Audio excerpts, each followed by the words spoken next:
1987 ला लक्ष्मीकांत बेर्डे आणि महेश कोठारेंचा दे दणादण हा चित्रपट प्रदर्शित झाला होता. सिनेमाची फारशी स्टोरी सांगत बसत नाही, पण लाल रंग आणि लक्ष्याचा संबंध तुम्हाला माहिती आहे. लक्ष्यात काही सुपर पॉवर असतात. लाल रंग दिसला की त्या सुपर पॉवर गळून पडायच्या. 1994चा पवारांच्या सहीच्या जी-आरचा मुद्दा असाच आहे. कोणत्याही डिबेटमध्ये पवार समर्थकांना चेकमेट करायचं असलं तर हा मुद्दा काढला जातो. मराठा आरक्षण लढ्यातील हा प्रमुख चेहरा बाळासाहेब सराटेंनी हा मुद्दा पुन्हा उकरून काढलाय. लोकसभा निवडणूक निकालामुळे पवार गटाकडे आलेली सुपर पॉवर कमजोर करणारा हा मुद्दा चर्चेत आलाय. नमस्कार, मी Sameer More, Times of Democracy TOD मराठीमध्ये आपल्या सर्वांचं स्वागत. 2 सप्टेंबर 2023 ही तारीख महाराष्ट्राच्या राजकारणाला कलाटणी देणारी तारीख आहे. या तारखेच्या 2 महिन्यांपूर्वीच म्हणजेच 2 जुलैला राष्ट्रवादी फुटली होती. पवार माध्यमांपासून दूर होते, बाउन्स बॅक करण्याची संधी शोधत होते. अशात 1 सप्टेंबरला जालन्याच्या एका खेड्यात लाठीचार्ज झाला. वातावरण आणि मराठा आरक्षणाचा वणवा पेटला. शरद पवारांच्या फुटलेल्या राजकीय पक्षाचा पुनर्जन्म झाला. त्याच अंतरवाली सराटी, मनोज जरांगे आणि शरद पवार समीकरणाची नव्यानं मांडणी आता होतीये. लोकसभा निवडणुकीत मराठा आरक्षणाच्या लढ्याचं लाभार्थी ठरलेले पवार विधानसभा येईपर्यंत मराठा आंदोलकांकडून व्हिलन म्हणून रंगवले जात आहेत. मनोज जरांगे अंतरवाली सराटीत उपोषणाला बसले होते. परभणी आणि जालन्याच्या सीमेवर हे गाव आहे. मराठा आरक्षणासाठी इथं उपोषण सुरू होतं. पोलीस आणि आंदोलकांमध्ये तणाव निर्माण झाला. नंतर इथं लाठीचार्ज झाला. मराठा आंदोलकांवर लाठीचार्ज झाल्याच्या तीव्र प्रतिक्रिया उमटल्या. शरद पवारांनी वेळ ओळखली. राष्ट्रवादीच्या पक्षफुटीनंतरची पवारांची हीच सार्वजनिक भेट हायलाईट झाली. पवार तिथे पोहोचले. गर्दी बाजूला सारत जरांगेंकडे निघाले होते. जमावाने अत्यंत आक्षेपार्ह घोषणा दिल्या होत्या. पवार मंचापर्यंत पोहोचले. माईक हातात घेतला. पवार भाषण सुरू करतायत न करतायत तेवढ्यात जरांगे म्हणाले, साहेबांची ऊर्जा आहे की काय? पवार जरांगे संबंध जोडताना ही क्लिप तुफान व्हायरल केली जाते. आक्षेपार्ह घोषणा ते आरक्षण लढ्याचे लाभार्थी असा पवारांच्या राष्ट्रवादीचा प्रवास राहिलाय. फडणवीसांवर होणारी टीका पवारांच्या पथ्यावर पडली होती. मात्र विधानसभा निवडणुकीपूर्वी पवार विरुद्ध मराठा आंदोलकांचा आवाज हा तीव्र होतोय.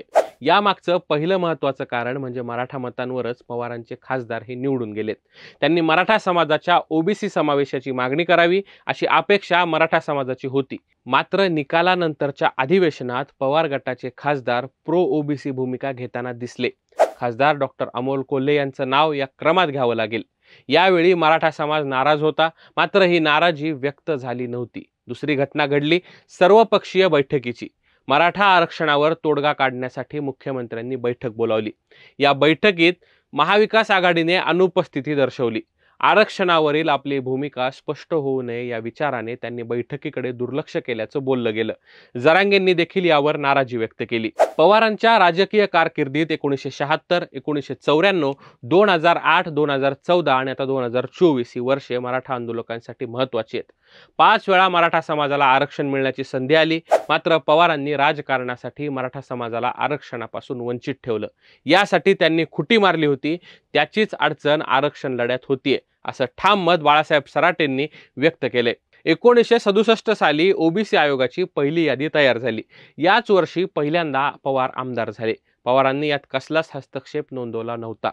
जाणता राजा म्हणून ओळखले जाणारे पवार इतक्या महत्त्वाच्या गोष्टीकडे दुर्लक्ष करून पुढे गेले. हे पटण्यासारखं नसल्याचं सराटे म्हणाले.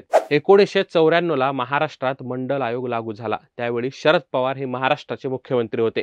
पवारांनी हा निर्णय ओबीसींसाठी घेतला होता. त्यामुळं पवारांचं नेहमी कौतुक केलं जातं. मात्र त्यावेळीही पवारांनी मराठा समाजाला आरक्षण दिलं नाही. ओबीसी आरक्षणासाठी महाराष्ट्रात 272 जातींची यादी तयार करण्यात आली आहे.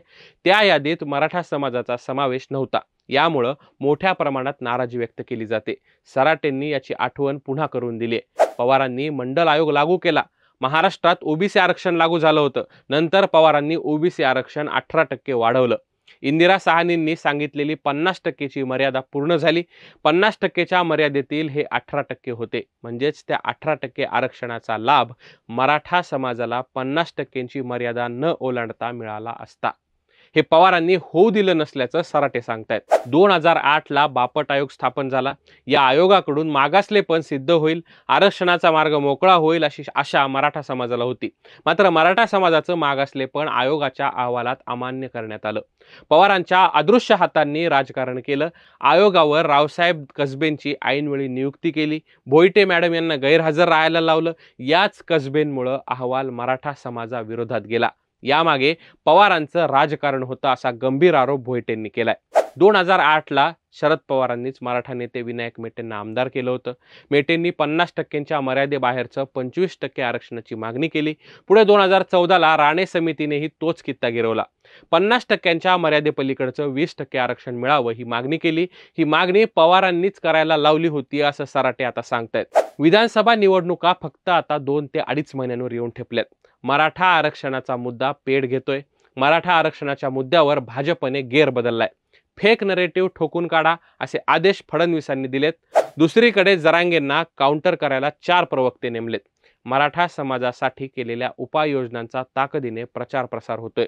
दुसरीकडे पवार गट बॅकफुटला जातोय. खासदार ओबीसींच्या वतीने बाजू घेत आहेत.